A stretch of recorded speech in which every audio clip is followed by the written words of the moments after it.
Well, for more on the role oil and energy are playing in the conflict, we can bring in Michael Bradshaw, professor of global energy at Warwick Business School in England. Good morning, and thank you so much for taking the time to speak with us. Good morning. I want to start with that broad question, if that's okay. How would you summarize the role that energy is playing in this conflict? Well, clearly it's center stage.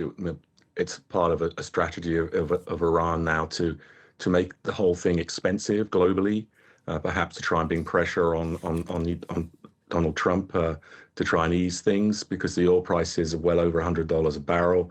There's real concerns about the supply of liquefied natural gas. Many economies now are beginning to feel the impact, the price at the pump, and worrying about future inflation. So I think it's the way in which the conflict is transmitted worldwide, if you like. And to what extent did the U.S. factor energy into its plans to attack Iran? I mean, it seems kind of crazy that they didn't expect that Iran was going to respond in this way. Not sure I have an answer to that question. You would have thought that many people in Washington would have explained the consequences. Certainly when you're looking at different scenarios for global energy strategy, the closure of the Straits of Hormuz is the big issue that you want to avoid at all cost. So, and now it's happened. And it's happened in a way that nobody has any idea of how long it's going to last and what the consequences might be. So I think quite often we see actions and then the unintended consequences, and it's very difficult to sort of roll back from that and try and stabilize the situation. And could you maybe briefly break down why this conflict has led to this spike in energy prices? I mean, is it just the closure of the Strait of Hormuz? Is that really the biggest contributor, or what are some of the others? Well, the Straits of Hormuz is this critical choke point, as we discuss it, and it's actually controlling the flow of both oil and liquefied natural gas. About 20% of oil and about the same share of liquefied natural gas transits through the state out of the Gulf to global markets. So it's a major hit on the availability, the flow of oil and gas onto global markets. The natural law of supply and demand suggests that as supply is constrained, the price goes up, and that's exactly what's happening. So it's not obviously not the first time, and it's less than 4 years since we had the global energy crisis prompted by Russia's invasion of Ukraine, and many of the same issues are being rehearsed here. The U.S. is now threatening to strike Iran's oil infrastructure on that key Karg island. How big of an escalation would that be? I think it would be a very significant escalation. I think at the moment it might be the case that much of the damage done to Gulf energy infrastructure is collateral damage as the Gulf states are protecting themselves against incoming missiles. But I think once you just start to attack infrastructure itself, and if that was to spread across the Gulf, you're doing lasting damage, not just to Iran's capability of exporting oil, but also if you're damaging the infrastructure of the Gulf oil and gas producers, that means that whether or not the Straits of Hormuz is opened, you're still going to see constricted supply. I mean, it is the major means in which Iran exports its oil, and that oil revenue is important to the Iranian government. So it would be a very significant escalation. Iran, meanwhile, is threatening to retaliate by attacking oil and energy infrastructure belonging to firms that work with the U.S. in the region. Do we know kind of how many companies that could affect and which ones?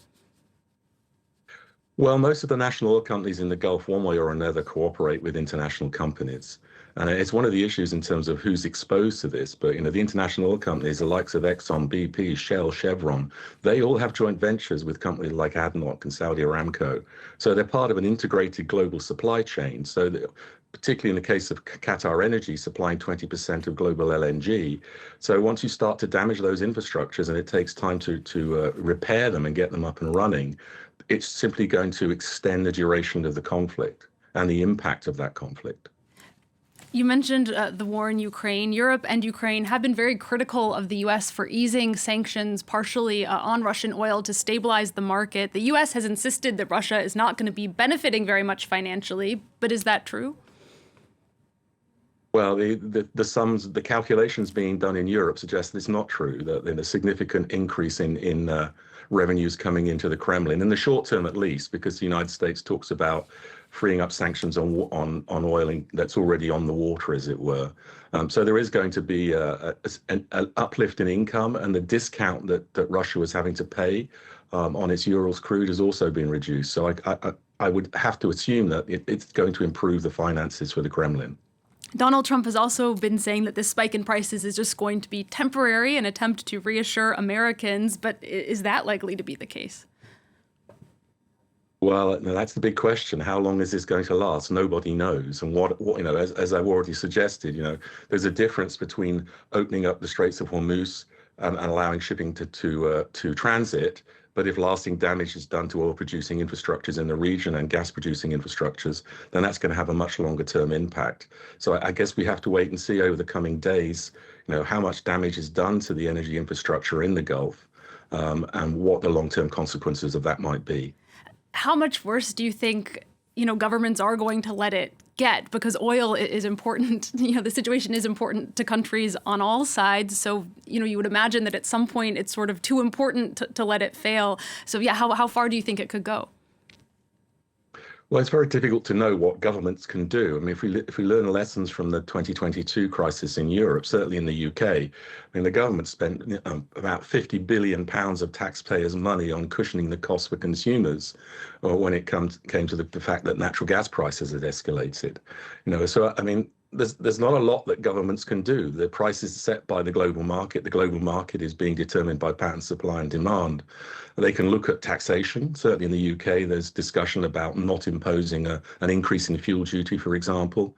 But we've had these shocks many times. We know that they generate inflationary pressure, that inflation impacts on things like interest rates, and there's a general slowdown in the economy. So it really is a question of here we go again. And I guess the question that politicians should be answering is, how do we insulate ourselves from this happening again? The war has shown, once again, how dependent we are on oil and gas. Could it also accelerate further the move to alternate and maybe greener forms of energy?